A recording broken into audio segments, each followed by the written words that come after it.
अष्टविनायक, आठ विनय, आठ विनयाचा निर्माता तथागत गौतम बुद्ध. आता अष्टांग, त्यालाच आपण काय म्हणतो, अष्टांग मार्ग. तर ज्योतिराव फुलेने एक शिक्षणाची व्याख्या सांगितलेली आणि ती शिक्षणाची व्याख्या अशी आहे, ज्या शिक्षणानं माणसाचा तर्कबुद्धी विकसित होतो ते खरं शिक्षण. जे मेमरी आम्ही लक्षात ठेवण्याचा प्रयत्न करतो ते लक्षात राहत नाही, आणि जी मेमरी आम्ही विसरायचा प्रयत्न करतो ते विसरत नाही. आणि म्हणून 1 मिनिट ते 1 घंट्याच्या आत जर मेमरी लॉस होते त्याला आपण शॉर्ट टर्म मेमरी म्हणतो. आणि आता आपल्याला त्याला लॉंग टर्म मध्ये जर कन्वर्ट करायचं असेल तर एकदा दोनदा त्याला रिव्हिजन करावं लागतं, म्हणजे ते परमनंट मेमरी मध्ये कन्वर्ट होतं. की जर प्रोटीन जाळल्यानंतर मेमरी लॉस होत असेल किंवा जळून जात असेल, मेमरी शिल्लक राहत नसेल, तर माणूस जाळल्यानंतर पुनर्जन्म कसा घेईल आणि कसा सांगेल की मी तिथं जन्मलो होतो म्हणून.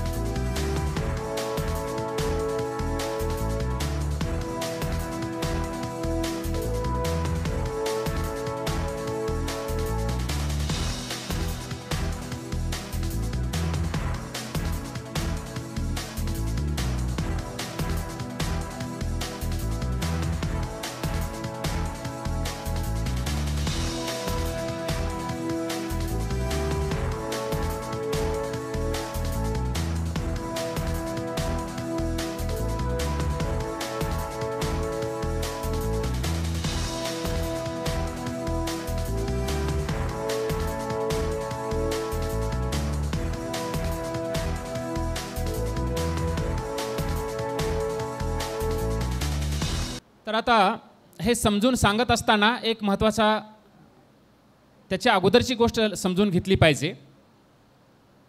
आणि म्हणून जे अष्टविनायक, आठ विनय, आठ विनयाचा निर्माता तथागत गौतम बुद्ध. आता अष्टांग, त्यालाच आपण काय म्हणतो, अष्टांग मार्ग.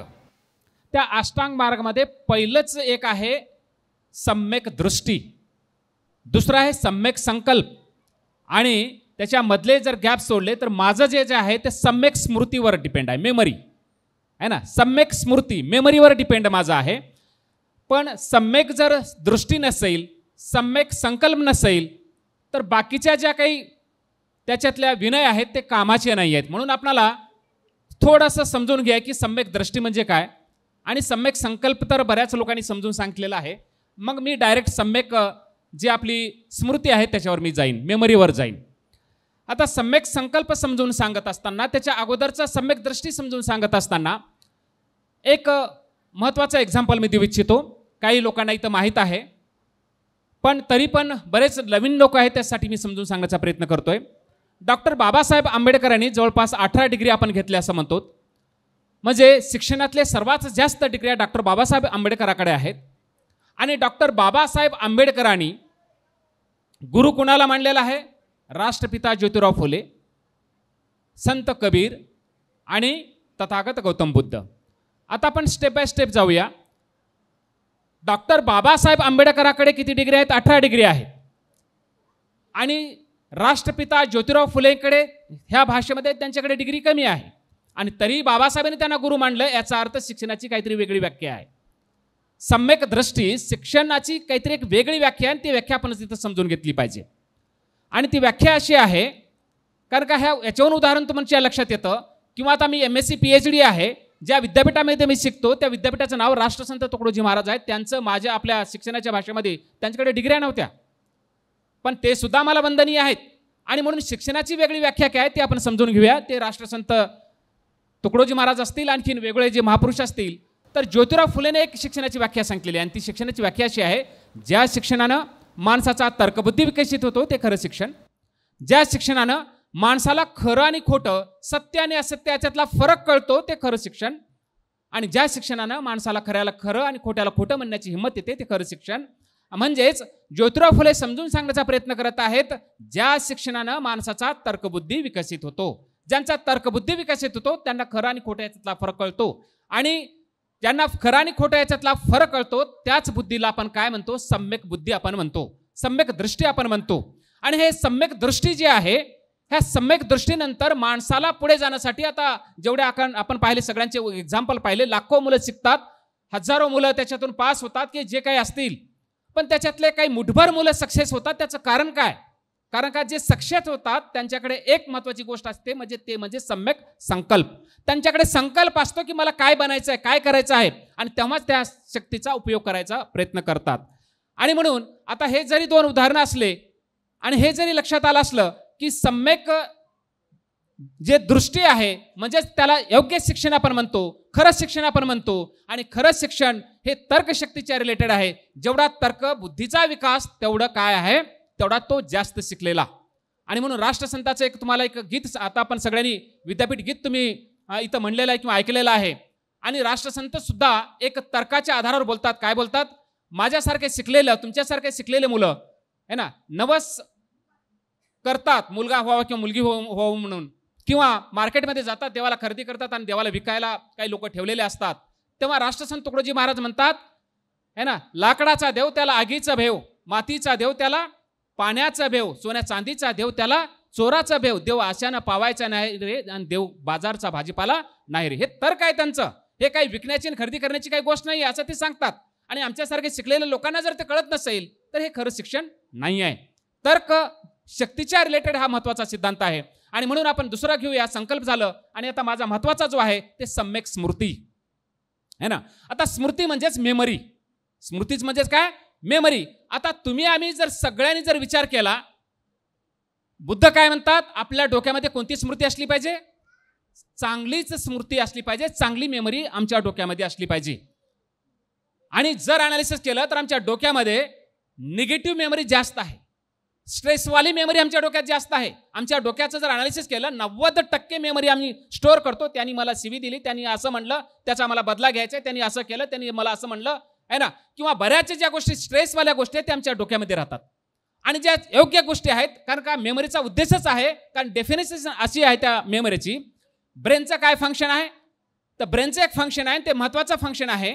आणि ते म्हणजे हे फंक्शन आहे काय, की collect the information, analyze the information, and those information is useful in future store है ना, in the form of memory. सांगायचा उद्देश असा आहे की ब्रेनचं फंक्शन काय आहे, की जे काही दिवसभर काही घटना घडतात त्या इन्फॉर्मेशन कलेक्ट करणे, आणि संध्याकाळी ज्या दिवसभरातल्या घडलेल्या घटना आहेत त्याच्यातली योग्य जे काही स्मृती आहे, जे योग्य जे मेमरी आहे, जे भविष्यामध्ये कामाला येते ते स्टोअर करणे. आणि ती फॉर एव्हर स्टोअर राहते, त्याला आपण म्हणतो मेमरी, त्यालाच आपण म्हणतो स्मृती. आणि ही जी मेमरी आहे ती आपल्याला समजून घ्यायचं आहे. नेक्स्ट, आता थोडंसं कम्प्युटरचं आणि आपल्या ब्रेनचं थोडंसं आपण इथं अनालिसिस केलेलं आहे, की ब्रेनच्या मेमरीमध्ये आपलं जो माणसाचा मेमरी आहे तो ब्रेन आहे, त्याच्यामधला मेमरी आणि कम्प्युटरचा मेमरी याच्यातला फरक काय समजून सांगण्यासाठी आता तिथं लिहिलेलं आहे की प्रोसेसिंग जे आहे, कम्प्युटरची प्रोसेसिंग पाहायला असाल, कम्प्युटरची जे प्रोसेसिंग आहे ती सिक्वेन्शियल आहे. आताच मी ते पेनड्राईव्ह दिला, त्यांनी त्याच्यामध्ये पेनड्राईव्ह टाकला, ते फोल्डर ओपन केलं, फोल्डर केल्यानंतर माझं PPT ओपन केलं, म्हणजे एकानंतर एक आहे. पण आमची जी मेमरी आहे, आमचं जे ब्रेन आहे, ते ब्रेन कॉम्प्युटरसारखं काम करत नाही, त्याची आहे डायरेक्ट पॅरलल आहे. आता उदाहरणार्थ एखाद्याला मी प्रश्न विचारला की वाघ कसा दिसतो, तर तो मुलगा उठून असं मला म्हणू शकत नाही, सर थांबा मी माझ्या डोक्यातली जंगलाची फाईल ओपन करतो आणि मग खुंकार ॲनिमलची फाईल ओपन करतो आणि मग टायगर कसा दिसतो ते सांगतो, असं तो म्हणू शकत नाही. तो डायरेक्ट म्हणतो टायगर कसा. आणि ही आपल्या ब्रेनची ब्युटी आहे, ही आपल्या ब्रेनची ब्युटी आहे की मेमरी आपण डायरेक्ट ॲक्सेस करू शकतो, जे कम्प्युटर करू शकत नाही आहे, त्याला सिक्वेन्शियल जावं लागतं. नेक्स्ट, आता दुसरा महत्वाचा सिद्धांत आहे की हे आमची मेमरी स्टोअर होण्यासाठी आमच्या ब्रेनचे कोणते भाग कामाचे आहेत. आणि दोन पार्ट महत्वाचे आहेत, त्याला म्हणतो आपण अमायिकदल आणि दुसरा आहे हिप्पोकॅम्पस. आता अमायिकदल जे तिथं लिहिलेलं दिसत आहे त्याचं काम काय, अमायिकदलचं काम असं आहे की जे काही मेमरी आमच्या ब्रेनमध्ये स्टोअर होत असते, ते स्टोअर होत असताना त्यावेळेस आमची मानसिक स्थिती कशी आहे, इमोशनल कंडिशन कशी आहे, चांगली आहे का वाईट आहे, सुखद आहे का दुःखद आहे, ती मेमरी त्याला अटॅच होते. क्रिएट द इमोशन, याचं काम काय आहे, टू क्रिएट द इमोशन. अमायिकदल जर आपल्याला इमोशन क्रिएट करत असेल आणि इमोशनचा आणि मेमरीचं काही रिलेशन आहे का, असा तुमचा जर प्रश्न असेल तर नक्कीच मी सांगेन हा. कारण का बेटर द इमोशन ग्रेट है ना, greater the emotion better the memory. याच्यामध्ये कसं सांगता येईल, याचं डेफिनेशन सांगता येईल, greater the emotion better the memory असं त्याचं सांगता येईल. का, त्याचं उदाहरण तुम्हाला देऊन सांगतो म्हणजे लक्षात येईल. समजा एखादी गोष्ट आमच्या इमोशनच्या रिलेटेड घडलेली आहे आणि ती म्हणजे फॉर एक्झाम्पल एखादी दुःखद घटना घडलेली आहे. एखाद्याला विचारा, अरे तुमचं 5 वर्षापूर्वी 2 वर्षापूर्वी तुझ्यासोबत काय घडलं होतं, तर तो जेव्हाही तो गोष्ट आठवतो त्याला रडायला येतं. त्याला जेव्हा जेव्हा एखादी गोष्ट आठवते तेव्हा ते दुःखद असेल तर त्याला ते रडायला येतं. है ना. किंवा असं कधी झालंय का, एखाद्याने एखादी दुःखद घटना पाहिलेली आहे किंवा त्याच्यासोबत घडलेली आहे आणि ती कुणाला तरी सांगायचं आहे आणि म्हणून त्याने काय केलं, रिपिटेशन केलं. अरे मी आता खूप मोठा ॲक्सिडेंट पाहिला आणि हे कुणाला तरी मला सांगायचं आहे, मी खूप मोठा ॲक्सिडेंट पाहिला, असं त्याला रिपिटेशन करायची गरज आहे नाही. ज्या अशा घटना असतात ज्या इमोशनच्या रिलेटेड असतात, एखाद्याने तुम्हाला शिवी दिली, एखाद्याने काही तुमच्यासोबत वाईट केलं, हे तुम्हाला लक्षात ठेवायची गरज पडत नाही. उलट काय होतं, ज्या दुःखद मेमरी आम्ही विसरण्याचा प्रयत्न करतो त्या विसरत नाहीत आणि मुलं जे अभ्यास करतात ते लक्षात ठेवायचा प्रयत्न करतात ते लक्षात राहत नाही, है ना. जे मेमरी आम्ही लक्षात ठेवण्याचा प्रयत्न करतो ते लक्षात राहत नाही आणि जी मेमरी आम्ही विसरायचा प्रयत्न करतो ते विसरत नाही. असं का? कारण का जी मेमरी इमोशनच्या रिलेटेड आहे ते मेमरी परमनंट मेमरीमध्ये जाते आणि त्याच्यामुळे तो प्रॉब्लेम क्रिएट होतो, है ना. ज्या मेमरीला इमोशन असतं, जी मेमरीला आपण म्हणतो, जी मेमरी जे इन्फॉर्मेशन कसं असतं, इंटरेस्टिंग असतं, डिफरंट असतं, युनिक असतं आणि आपल्याला ते आवडणार असतं, अशा टायमाला ते आमचं इमोशन त्याच्याशी जोडलेलं असतं, एकतर चांगलं किंवा वाईट. आणि चांगलं जोडलं असेल तर जेव्हा एखादी जर विनोद असेल, एखादा जोक असेल, आपण पुन्हा आठवला, कधीही आठवला तरी आपल्याला हसायला येतं आणि एखादी दुःखद प्रसंग आठवला तर पुन्हा कधीही ते रडायला येतं. याचा अर्थ त्या मेमरीजसोबत इमोशन जोडलं जातं आणि ते इमोशन जेवढं स्ट्रॉंग असतं तेवढं ती मेमरी स्ट्रॉंग बनते, मग ती चांगली असेल किंवा वाईट असेल. आणि म्हणून अमायगदलचं काम आहे तो क्रिएट द इमोशन. आणि महिलांमध्ये मला वाटतं अमायगदलचं फंक्शन खूप जास्त प्रमाणात विकसित झालेलं आहे. इमोशनल ज्या चीजे आहेत त्या त्यांच्याकडे जास्त प्रमाणात आहेत. नेक्स्ट. आणि म्हणून त्या छोट्या छोट्या गोष्टी सुद्धा विसरत नाही आहेत. नेक्स्ट. दुसरा आहे हिप्पोकॅम्पस. म्हणजे टाइम सुद्धा त्यांच्या लक्षात राहतो. छोट्या छोट्या गोष्टी तुम्ही 1 महिन्यापूर्वी बोला, 1 वर्षापूर्वी बोला, त्यांच्या लक्षात राहतात ते, है ना. तर हिप्पोकॅम्पस. आता हिप्पोकॅम्पसचं काय काम आहे? Write the memory, recall the memory. हिप्पोकॅम्पसचं काय फंक्शन आहे? To write the memory, recall the memory. आता जे काही आता तुम्ही ऐकतात, माझं भाषण ऐकतात, लोकांचं आपले जे काही वक्ते आहेत त्यांचं भाषण तुम्ही ऐकलात आणि संध्याकाळी जे तुम्हाला आठवत असेल याचा अर्थ ते रेकॉर्ड झालेलं आहे आणि तुमच्या मेमरीमध्ये स्टोअर झालेलं आहे म्हणून तुम्हाला ते आठवत आहे. आणि जे रेकॉर्डिंग करण्याचं काम हिप्पोकॅम्पस करतं आणि घरी गेल्यानंतर तुम्ही पुन्हा आठवता, याचा अर्थ रिकॉल करण्याचं म्हणजे रीडिंग करण्याचं काम सुद्धा कोण करतं? हिप्पोकॅम्पस. आता हे मी विद्यार्थ्यासाठी काम समजून सांगत आहे. त्याचं कारण असं आहे, हिप्पोकॅम्पस हा एवढा महत्त्वाचा भाग आहे की त्याचं काम रिकॉलिंग आणि रेकॉर्डिंग आहे आणि ह्याचंच काम आम्हाला आमच्या करिअरच्या रिलेटेड होतं. आता उदाहरणार्थ जर हिप्पोकॅम्पसचं फंक्शन जर खराब झालं, तुम्ही कधी मूव्हीमध्ये पाहिला असाल, पिक्चरमध्ये कधी पाहिला असाल तुम्ही, एखादा हिरो असतो किंवा हिरोईन असते, कुठेतरी जाताना ते पडतात, त्यांच्या डोक्याला मार लागतो आणि पहिलेची जे काही ते सगळं विसरतात. मै कोण असं म्हणायला लागतात ते, है ना. मै कोण हो, ते दुसऱ्याला विचारतात मै कोण हो, है ना. असं विचारायला लागतात का? कारण का त्याच्याकडे मेमरी आहे पण तो रिकॉल करू शकत नाही, रीड करू शकत नाही, कारण का तो डॅमेज झालेला आहे. हिप्पोकॅम्पस जेव्हा डॅमेज होतो तेव्हा रिकॉलिंग करता येत नाही आणि रेकॉर्डिंग पण होत नाही आहे आणि अशा टायमाला तो एक मोठा प्रॉब्लेम होतो. ठीक आहे, पण 99% जे विद्यार्थी आहेत जेव्हा ते एक्झामला जातात, जेव्हा इंटरव्ह्यूला जातात, रात्री 10 वेळेस ते वाचलेलं असतं, त्याच्यापूर्वी कितीदा ते रिमेंबर केलेलं असतं, पण जसंही ते इंटरव्ह्यूला पुढे जातात तेव्हा त्यांना ते आठवतच नाही.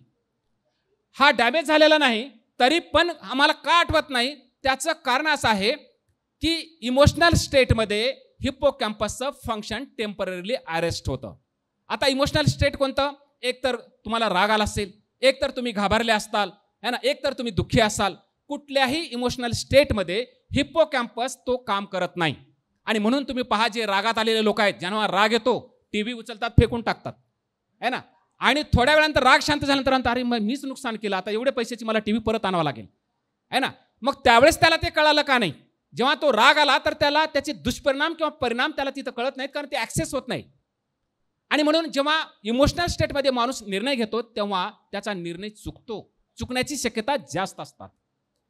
त्याचं कारण असं आहे, इमोशनल स्टेटमध्ये हिप्पोकॅम्पसचं फंक्शन टेम्पररी अरेस्ट होतं. जसं मुलं इंटरव्ह्यूला जातात, समोर 4-5 लोक बसलेले पाहतात, ते घाबरतात आणि जसंही घाबरलं की त्यांना जे गोष्टी आठवतात त्या गोष्टी आठवत होत्या त्या आठवणं बंद होतं. जे प्रश्न विचारतात त्याचं उत्तर त्यांना लवकर आठवत नाही आणि जसंही ते एक्झाम किंवा त्या इंटरव्ह्यू हॉलच्या बाहेर जातात आणि लगेच त्यांना सगळं आठवायला लागतं. जेव्हा ते रिलॅक्स होतात त्यांना आठवायला लागतं, जेव्हा ते घरी जातात तेव्हा ते आठवायला लागतं. एखादा समोर व्यक्ती असतो, त्याचा चेहरा पाहिलेला आठवतो पण त्याचं नावच आठवत नाही आणि आपण त्यावेळेस स्ट्रेसमध्ये असतो, थोडं आपण जर रिलॅक्स म्हणून घरी गेले की लगेच त्याचं नाव पण आठवायला लागतं. याचा अर्थ असा होतो की आमचा हिप्पोकॅम्पस जो आहे तो इमोशनल स्टेटमध्ये प्रॉपर काम करत नाही आहे आणि म्हणून एक्झाम देत असताना इंटरव्ह्यू देत असताना, भाषण देत असताना किंवा आटल्या कुठल्याही गोष्टी असताना आपल्याला रिलॅक्स राहावं लागतं. जेवढा रिलॅक्स तेवढं तुमचं रिकॉलिंग पॉवर चांगलं, आणि जेवढं रिकॉलिंग पॉवर तुमचं चांगलं तुमचा परफॉर्मन्स चांगला, तुमचा एक्झाममधला परफॉर्मन्स चांगलं. आणि म्हणून मुलांनी आता प्रॅक्टिस केली पाहिजे. एक्झामला जात असताना, इंटरव्ह्यूला जात असताना जे काही प्रसंग आहे त्या प्रसंगी आपल्याला घाबरायचं नाही. आणि घाबरलं तर हा प्रॉब्लेम क्रिएट होतो, है ना. म्हणजे कोणते कोणते स्टेट आहेत?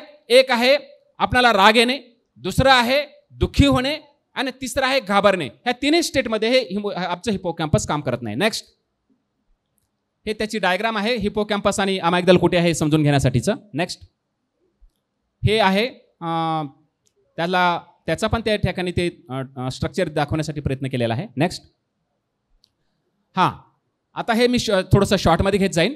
मेमरी आमची कुठे स्टोअर होती त्याचं एक उत्तर आहे. आमच्याकडे जे नर्व्ह सेल असतात ते एकमेकाला जे जॉईन असतात त्या जॉईंटमध्ये हे मेमरी स्टोअर होते. नेक्स्ट,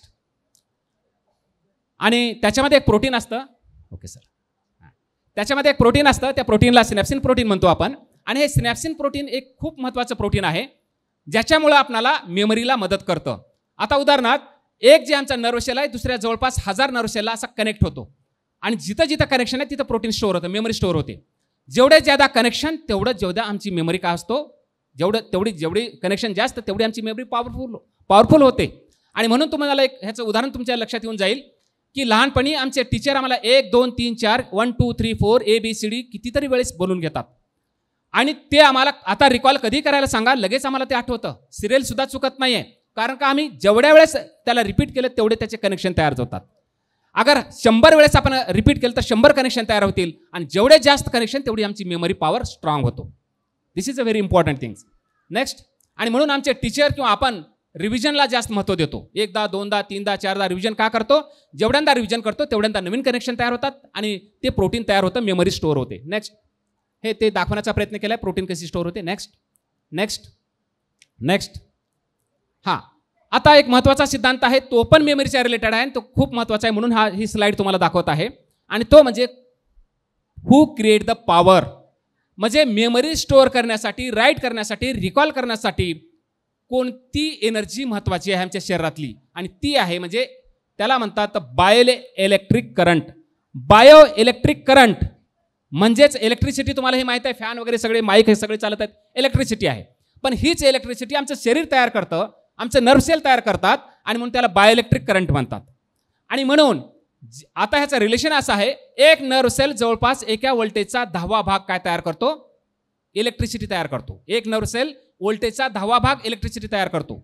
आपल्या शरीरामध्ये, आपल्या ब्रेनमध्ये असे लाखो नर्व्ह सेल आहेत, million and billion and trillions असे काय आहेत आपल्याकडे नर्व्ह सेल आहेत. आणि जर असं एक उदाहरण जर घेतलं, एखाद्यानं जर विचार केला काय की आपल्या ब्रेनमध्ये जी इलेक्ट्रिसिटी तयार होत आहे, आता लाईट गेलेली आहे आणि त्याच्यावर मला बल्ब लावायचा आहे, जर विचार केला तर 40 वॅटचा जवळपास बल्ब आरामात चालू शकतो. आणि म्हणून जे गाणे तयार झालेले होते ना, 440 वोल्ट आहे, चुना आहे म्हणा वगैरे वगैरे जे म्हणतात का नाही, तर त्याचं कारण हे आहे की त्याच्या रिलेटेड आहे की खरंच आमचं शरीर काय करतं, इलेक्ट्रिसिटी तयार करतं आहे ना. त्याच्यामध्ये इलेक्ट्रिसिटी तयार होते, आणि ती इलेक्ट्रिसिटी जेवढी जास्त तेवढंच आमचा मेमरी पॉवर चांगला असतो. रिकॉलिंग आणि रेकॉर्डिंग दोन्ही पॉवर चांगले चालतात, आणि म्हणून इलेक्ट्रिसिटी तयार होणं अत्यंत महत्त्वाचं आहे. कधी आमचे टीचर लोक कधी कधी विनोदानं मुलांना म्हणतात, एखाद्या प्रश्नाचं उत्तर थोडंसं जर त्यांनी लेट दिलं तर लेट करंट म्हणतात. त्याला काय म्हणतात? Late current. ट्यूबलाईट लागली का, है ना, असे हे प्रश्न टीचर काय विचारतात, आणि खरंच ते रिलेटेड आहे, कारण का इलेक्ट्रिसिटीच्या रिलेटेड आहे, आमची मेमरी इलेक्ट्रिसिटीच्या रिलेटेड आहे. आता तुम्ही म्हणाल की सर एवढी सगळी इलेक्ट्रिसिटी तयार होत आहे आणि तरीही आम्हाला कधी जाणवत नाही, आम्हाला कधी त्रास होत नाही, किंवा दुसऱ्याला कोणाला टच केलं तर त्याला शॉक लागत नाही, असं का?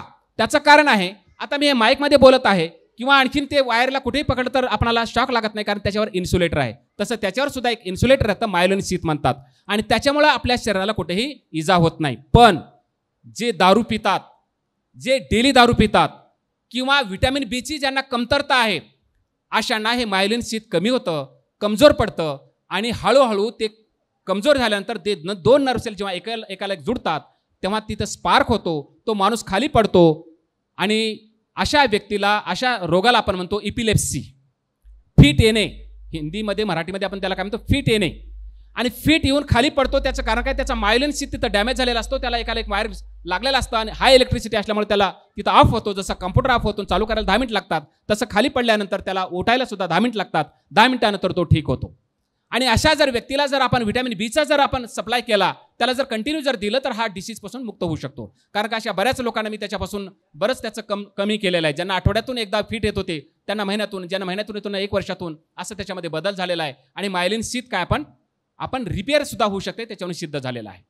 आणि म्हणून आपल्याला त्याच्यावर एक लक्ष दिलं पाहिजे. काही लोक डायबिटिक लोक असतात आणि डायबिटिक लोकांना बऱ्याच वेळेस हे खायचं नाही, ते खायचं नाही, त्याच्यामुळे त्याला व्हिटॅमिनची कमतरता होते आणि ते मायलिन शीथ कमी व्हायला लागतं आणि त्यांना सुद्धा एक डिसीज व्हायला लागतो. आणि ते म्हणजे नर्व सेल त्यांचे न्यूरोपॅथी, असं त्याला एक डिसीजचं नाव आहे, न्यूरोपॅथी. त्यांच्या पायामध्ये गरम व्हायला लागतं किंवा पायामध्ये जलन व्हायला लागतं किंवा आग व्हायला लागते किंवा हातामध्ये आग व्हायला लागते आणि त्याचं कारण म्हणजे मायलिन शीथ कमी होतं. आणि म्हणून त्याच्याकडे आपण लक्ष दिलं पाहिजे. आता समजा हे इलेक्ट्रिसिटी कधी कमी होते हे मोजता पण येतं. त्याचं नाव आहे इन्स्ट्रुमेंटचं इलेक्ट्रोएन्सेफॅलोग्राम. याच्यानं आपल्या ब्रेनचं इलेक्ट्रिसिटी मोजता येतं. आणि समजा हे खूपच जर कमी झालं तर मग प्रॉब्लेम क्रिएट होतो. तो माणसाचं फंक्शन बिघडतं, त्याचं बिहेवियर चेंज होतं आणि त्याला आपण काय म्हणतो, पागल म्हणतो. आणि अशा व्यक्तीला मग हे लोक पकडतात, हॉस्पिटलमध्ये घेऊन जातात आणि मग तिथं गेल्यानंतर बाहेरून इलेक्ट्रिसिटी देतात, शॉक देतात. तेव्हा कुठं तो सुधारतो. आणि म्हणून हा एक महत्त्वाचा सिद्धांत आहे, लो इलेक्ट्रिसिटी पॉवर. आता समजा आता 1:30 वाजताचं तुम्हाला जेवणाचं सांगितलेलं आहे. तुम्ही सकाळी जेवण जर केला नसाल तर 3 तासामध्ये आपलं जेवण पचून जातं आणि जे ग्लुकोज आहे लेवल तो डाऊन होतो. आणि ग्लुकोज नाही तर एटीपी नाही तर इलेक्ट्रिसिटी नाही तर आमचं फंक्शन जे आहे रिकॉर्डिंग आणि रिकॉलिंग हे बंद होतं आणि ते काम करत नाही. म्हणून लोक म्हणतात उपाशी पोटी आहे ना ज्ञान वाटू नये, ज्ञान देऊ नये, काही फायदा नाही आहे. कारण ते लक्षात राहत नाही. त्याच्यासाठी त्याला पोटभर जेवण लागतं, त्याला व्यवस्थित लागतं. आणि म्हणून आम्ही कॉलेजमध्ये सुद्धा 2 तासानंतर किंवा 3 तासानंतर लगेच आम्ही एक ब्रेक ठेवतो जेवणाचा, है ना. हे सायंटिफिक आहे, त्याचं कारण ते आहे. नेक्स्ट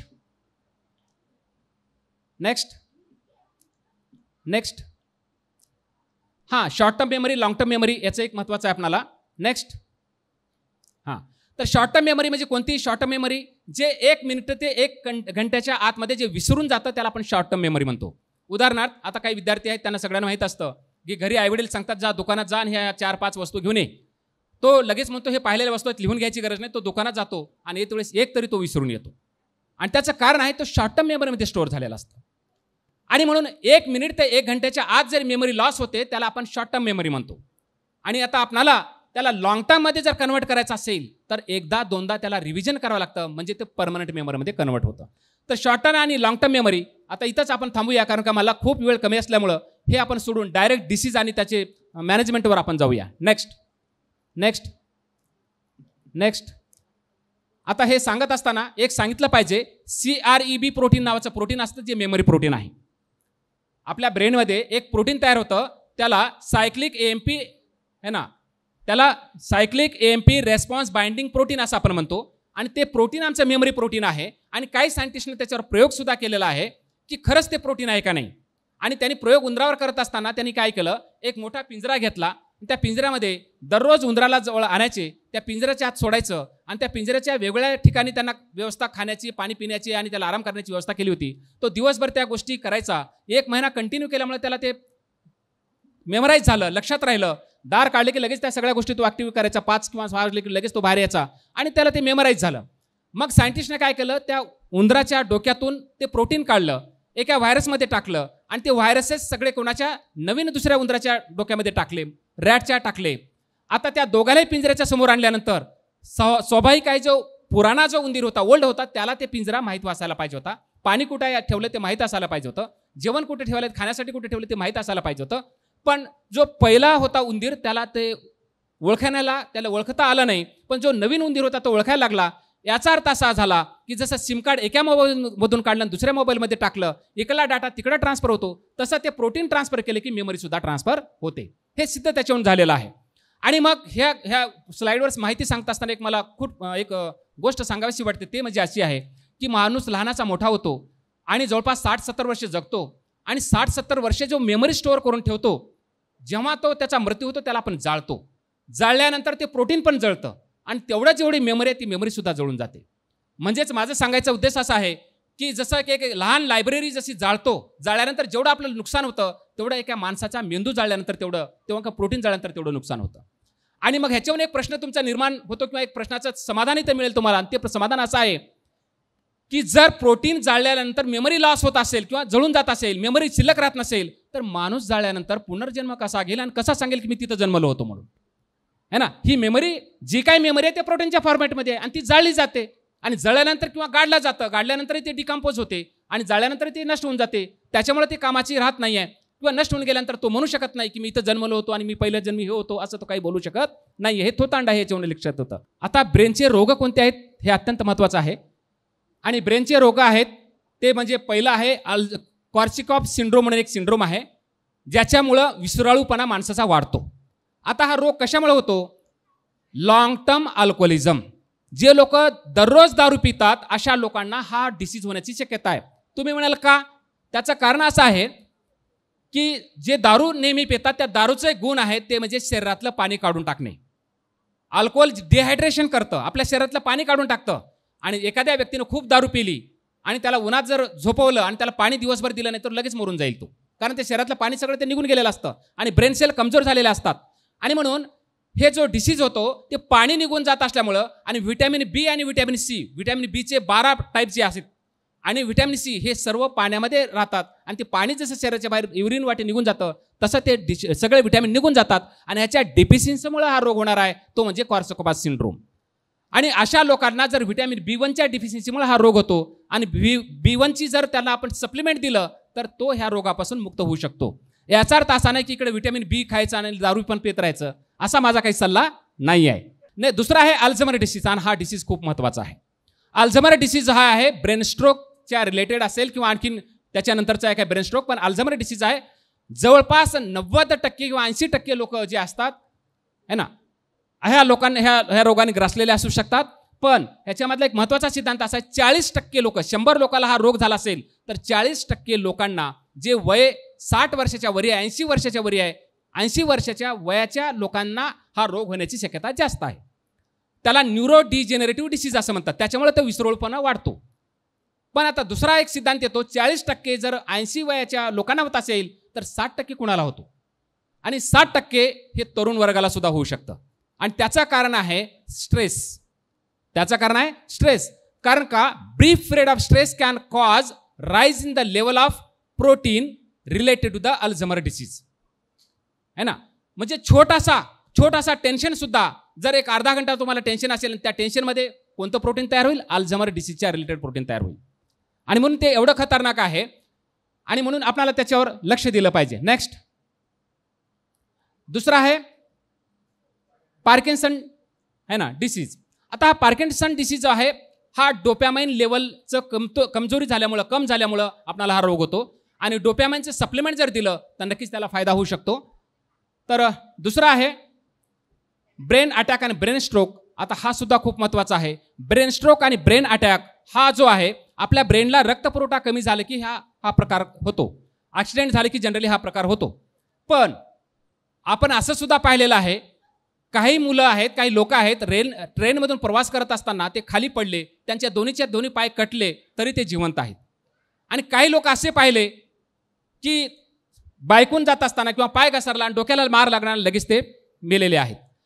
म्हणजे स्ट्रेसमुळं काय होतं की आपले जे नर्व सेल आहेत ते वीक होतात आणि थोडासा हलकासा धक्का लागला, जसं दारू पिणारे लोक आहेत, दारू पिल्यानंतर शरीरातलं पाणी निघून गेलेलं असतं आणि अशा टायमाला जर त्याला जर जोराची झापड जरी मारली तर मरण्याची शक्यता जास्त असते. आणि लोकांनाही माहीत असतं म्हणून लोक दारू पिल्या म्हणून त्याला सोडून देतात. दारू पिण्याला काय वाटतं? मला घाबरत आहे का नाही, असं त्याला वाटतं. पण तसं नाही आहे की तो कमजोर झालेला असतो, थोड्याशा धक्क्याने मरू शकतो, आपल्यावर इल्जाम येऊ शकतो म्हणून लोक त्याला म्हणतात जाऊ दे असं सोडून देतात. पण त्याचा परिणाम त्याला वेगळा वाटतो है ना. तर त्याचं कारण आहे की हा जो ब्रेन स्ट्रोक आणि ब्रेन अटॅक आहे, नर्व सेलला ऑक्सिजनचं लेवल कमी पडलं की लगेच तो हा ब्रेन आणि स्ट्रोक होण्याची शक्यता आहे. आता त्याचं आणखी दुसरं एक कारण आहे, कारण का हा टूल जे आहेत ते सांगतात, त्याचं कारण सांगतात की हे जे होमोसिस्टिन आहे, real culprit behind the brain stroke आणि heart attack is not cholesterol, it is a homocysteine. Homocysteine हे जे आहे आपल्याला ब्रेन स्ट्रोक आणि हार्ट अटॅकसाठी खूप महत्त्वाचं, म्हणजे तो कॉज करतो. आता होमोसिस्टिन काय आहे? हे स्ट्रेस हार्मोन आहे. आता स्ट्रेस हार्मोन म्हणजे जेव्हा टेन्शन येतं तेव्हा हे क्रिएट होतो आणि त्याच्यामुळे काय होतं, त्याचं लेवल जर वाढलं तर आपल्याला सायकोसोमॅटिक डिसीजेस होतात. आता सायकोसोमॅटिक डिसीज म्हणजे स्ट्रेस रिलेटेड डिसीजेस कोणते आहेत? हार्ट अटॅक आहे, थायरॉइड आहे, डायबिटीज आहे है ना, त्याला आपण काय म्हणतो तर जे हातपाय खासतात त्याला सोरायसिस म्हणतो, सोरायसिस आहे. आणि ॲसिडिटी आहे, पाईल्स आहे, जॉईंट पेन आहे. हे सगळे जे डिसीज आहेत कशाचे रिलेटेड आहेत? सायकोसोमॅटिक म्हणजे स्ट्रेस ओरिएंटेड आहेत. जेव्हा जेव्हा टेन्शन येतं तेव्हा हे रोग वाढतातच, ते कमी काही होत नाही आहेत. आणि हे कशामुळं? होमोसिस्टिनमुळं. होमोसिस्टिन काय आहे? स्ट्रेस हार्मोन आहे. जेव्हा स्ट्रेस येतं त्याचं लेवल वाढतं आणि लेवल वाढलं की त्याचं काम आहे की ज्या ज्या ॲक्टिव्हिटी वाटतात त्याला कमी करणे. पण दिवसभर टेन्शनमध्ये असाल आणि ह्याचं लेवल जर खूप वाढलं तर तो काय करतो? पॅनक्रियाचं फंक्शन कमी करतो, डायबिटीज होतो, थायरॉइडचं फंक्शन कमी करतो, थायरॉइडिझम होतो. म्हणजे लॉंग टर्म इफेक्ट त्याचे आहेत की हे सायकोसोमॅटिक डिसीजेस होतात. आणि म्हणून हा स्ट्रेस जो आहे होमोसिस्टिनमुळे होतो. आणि होमोसिस्टिन स्ट्रेस जो आहे म्हणजे स्ट्रेसमुळे वाढत असेल तर आपल्याला एक लक्षात घेतलं पाहिजे, हा रिअल स्ट्रेस असला पाहिजे असं नाही. दुसरा एक महत्त्वाचा सिद्धांत तुम्हाला सांगत आहे. माझ्याकडे जवळपास 1500 पेशंटचा माझ्याकडे डाटा आहे. तर त्याचा रिअल स्ट्रेस असलं पाहिजे असं काही नाही आहे. सायकोलॉजिकल स्ट्रेस असेल तरी चालेल. आता उदाहरणार्थ काही महिलांना, काही पुरुषांना काहीच काम नसतं, काहीच टेन्शन नसतं. मग टेन्शन नाही तर ते काय करतात? टी व्ही लावतात. मग टी व्हीमध्ये सास आणि भाऊचे जे काही असतात सिरियल चाललेले असतात. आणि मग सासू असेल तर सासूला काही तिथं जर घटना घडली तर ती रडायला लागते. आणि सून असेल तर सुनेला तिथं काही झालं तर ती रडायला लागते. म्हणजे आपण त्याच्याशी कनेक्ट होतो. आता ते माहीत आहे ते काल्पनिक आहे, सिरियल हे सगळे काल्पनिक आहेत हे माहीत आहेत. आणि तरी पण आपण जेव्हा भावनिक होतो, जेव्हा तो त्याच्याशी कनेक्ट होतो, इमोशनल होतो, आणि जेव्हा इमोशनल होतो नक्कीच आपल्याला रडायला येतं. म्हणजेच स्ट्रेस लेवल तुमचं वाढतं. आता काही लोकांना काही जरी काम टेन्शन नसलं तर तो बसल्यावर विचार करतो, फ्युचर्समध्ये जर माझ्यासोबत असं घडलं तर. आता काहीच प्रॉब्लेम नाही त्याच्यासोबत, पण तो विचार करतो फ्युचरमध्ये असं घडलं तर, तरी स्ट्रेस येऊ शकतं आणि हा लेवल वाढू शकतं. आणि म्हणून होमोसिस्टिन जर आपल्याला लेवल वाढलेली आहे त्याला कमी करायचं असेल तर त्याला सायंटिफिक इलाज असा आहे की व्हिटॅमिन B12 तुम्हाला सप्लिमेंट म्हणून घ्यावा लागेल. कारण का? आपलं लिव्हर आहे, होमोसिस्टिनचं काम संपल्यानंतर त्याला डिकम्पोज करावं लागतं, डिस्ट्रॉय करावं लागतं. कारण त्यांचं काम आहे, समजा आता मी रनिंग करत आहे, हार्टबीट वाढले तर त्याला नॉर्मल करण्यासाठी होमोसिस्टिन त्याला सिक्रेट करावं लागतं. आणि समजा जर जास्तच जर सिक्रेट झालं तर आमच्या लिव्हरची 1 मिलीग्रामची कॅपॅसिटी असेल आणि 2 मिलीग्राम जर ते सिक्रेट झालं तर 1 मिलीग्रामच्या शरीरात पडून राहतं आणि त्याच्यामुळे आम्हाला सायकोसोमॅटिक डिसीजेस होतात. त्याला डिस्ट्रॉय करण्यासाठी लिव्हरला व्हिटॅमिन बीची गरज पडते. आणि जे व्हिटॅमिन बीची सप्लिमेंट घेतील तर त्यांना हा रोग होण्याची शक्यता कमी आहे. नेक्स्ट, आता स्ट्रेसच्या रिलेटेड सांगण्याची एक इथं महत्त्वाचा सिद्धांत सांगत आहे आणि तो खूप महत्त्वाचा आहे. तो म्हणजे सायंटिस्टने सांगितलेला आहे 1 पॉकेट सिगारेट है ना, जेवढं पिल्यामुळं होमोसिस्टिन तयार होतं तेवढंच बसल्या इमॅजिन करून टेन्शन घेतल्यामुळं होतं. म्हणजे अल्कोहोलिझम इक्वल टू स्ट्रेस है ना, alcoholism is equal to stress. आता एखादी व्यक्ती आहे, दारू पिऊन आलेला आहे, घरी आलेला आहे आणि त्याची पत्नी दारू पिऊन आला म्हणून टेन्शन घेतलेली आहे, दोघांचं इक्वल नुकसान होईल है ना. त्याचं दारू पिल्यामुळं आणि हिचं टेन्शन घेतल्यामुळं. आणि दोघालाही कोणतेही रोग होऊ शकतात, सायकोसोमॅटिक, कॅन्सरपासून ते डायबिटीजपासून ते थायरॉइडपासून कुठलेही रोग होऊ शकतात. त्याचं कारण आहे की टेन्शन घेणं सुद्धा होमोसिस्टिन तयार करतं. दारू पिल्यानंतर सुद्धा होमोसिस्टिन, 1 पॉकेट सिगारेट पिल्यामुळे जेवढं होमोसिस्टिन तयार होतं तेवढं टेन्शन घेतल्यामुळे सुद्धा होतं. आणि म्हणून अल्कोहोलिझम इक्वल टू स्ट्रेस. म्हणून महिला ज्या दारू पित नाहीत, तंबाखू खात नाहीत, तरी पण त्यांना हे रोग का होतात? कारण ते टेन्शन घेतात, घरी बसल्या टेन्शन घेतात. आणि पुरुष मंडळी आहे ना, अल्कोहोलिझम किंवा बाकीचं टोबॅको चिविंग करतात, त्याच्यामुळे तो रोग त्यांना होतो. नेक्स्ट, आता काय खाल्ल्यानंतर आपल्या ब्रेनचा पॉवर वाढू शकतो हे महत्त्वाचं आहे. नेक्स्ट, लवकर घेतलं पाहिजे. तर ह्याच्यामध्ये ओमेगाचं एक महत्त्वाचं सिद्धांत तुम्हाला सांगतोय. ओमेगा जे फॅट, सगळेच फॅट आपल्या शरीरासाठी हानिकारक नाही. ओमेगा 3 खूप महत्त्वाचा आहे. ओमेगा 3 मुळे आपला रिकॉलिंग पॉवर आणि रेकॉर्डिंग पॉवर चांगला वाढतो. आणि म्हणून आता मी मुलांना नेहमी प्रश्न विचारतो, IPS किंवा MPSC UPSC मध्ये जास्तीत जास्त UPSC मध्ये मुलं जे आहेत कुठल्या स्टेटचे पास होतात? UPSC मध्ये मुलं कुठल्या स्टेटचे पास होतात प्रश्न विचारला तर तुम्ही सांगाल बिहार है ना, वेस्ट बंगाल, असे तिकडले नावं सांगाल, केरला. महाराष्ट्रातला भाग घेतला तर इकडं कोकणचा भाग घ्याल तुम्ही. आणि हे जर ह्या एरियाचं जर तुम्ही जर ऑब्झर्वेशन कराल तर तुम्हाला लक्षात येईल की ह्या लोकांचा आहार काय? फिश. आणि फिशमध्ये सर्वात जास्त काय राहतं? ओमेगा राहतं.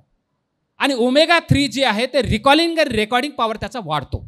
रिकॉलिंग पॉवर वाढणे म्हणजे एखाद्या प्रश्नाचं उत्तर जर पटकन जर तुम्हाला आठवत असेल, रिकॉलिंग पॉवर तुमचा फास्ट असेल तर तुम्ही जास्त हुशार. आणि MPSC UPSC मध्ये आपल्याला त्याचाच उपयोग पडतो. आणि म्हणून तिकडले मुलं जास्तीत जास्त का पास होतात? कारण त्यांच्याकडे हे सप्लिमेंट त्यांच्या ब्रेनमध्ये डिफिशियन्सी नाही आहे.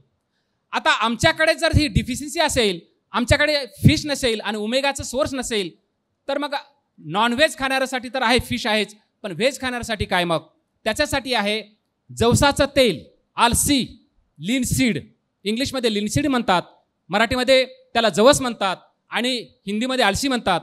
हे जे सीड आहेत ह्याचं जे तेल आहे त्याच्यामध्ये जवळपास 53% जास्त ओमेगा आहे, ओमेगा 3 आहे.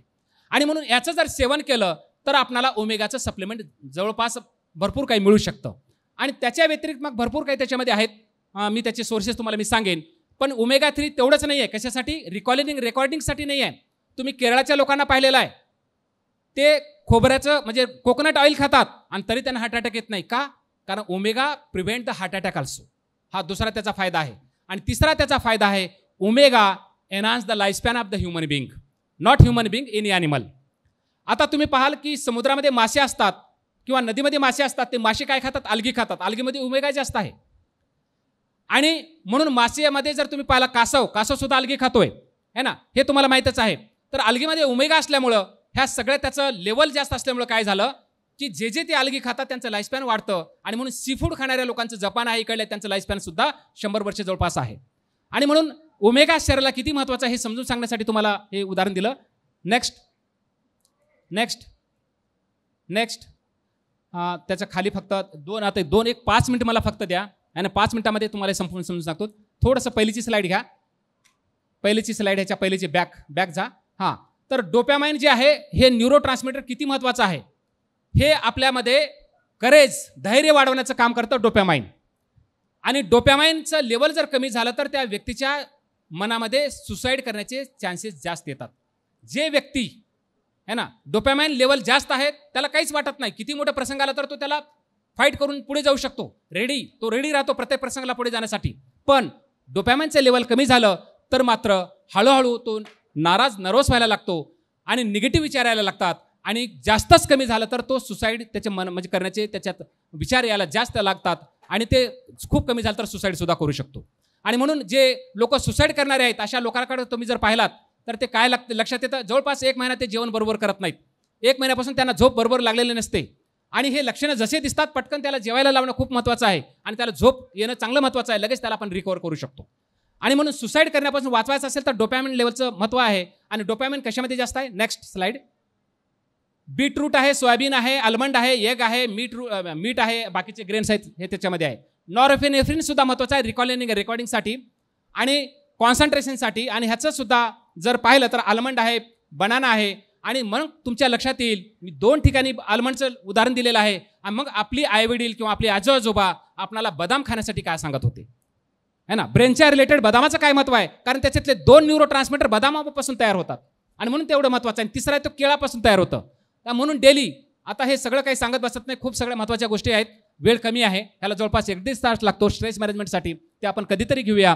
मला चिठ्ठी आलेली आहे, तुमचं सुद्धा आता भूक लागलेली आहे, मी एक्स्ट्रा सांगेन तर ते काही तुमच्या डोक्यात काही राहणार नाही आहे ना. आणि म्हणून ह्याला मी इथंच संपवण्याचा प्रयत्न करतोय. पण शॉर्टमध्ये एक सांगतो, दररोज 1 अंड, 1 बनाना है ना, 5-7 बदाम है ना, 1 वाटी उसळ है ना, हे जर मुलांना जर दिलं किंवा आपण जर खाल्लं तर ब्रेनसाठी लागणारे मॅक्झिमम कंटेंट त्याच्यात आपल्याला मिळतात आणि ब्रेन आपला हेल्दी राहू शकतो.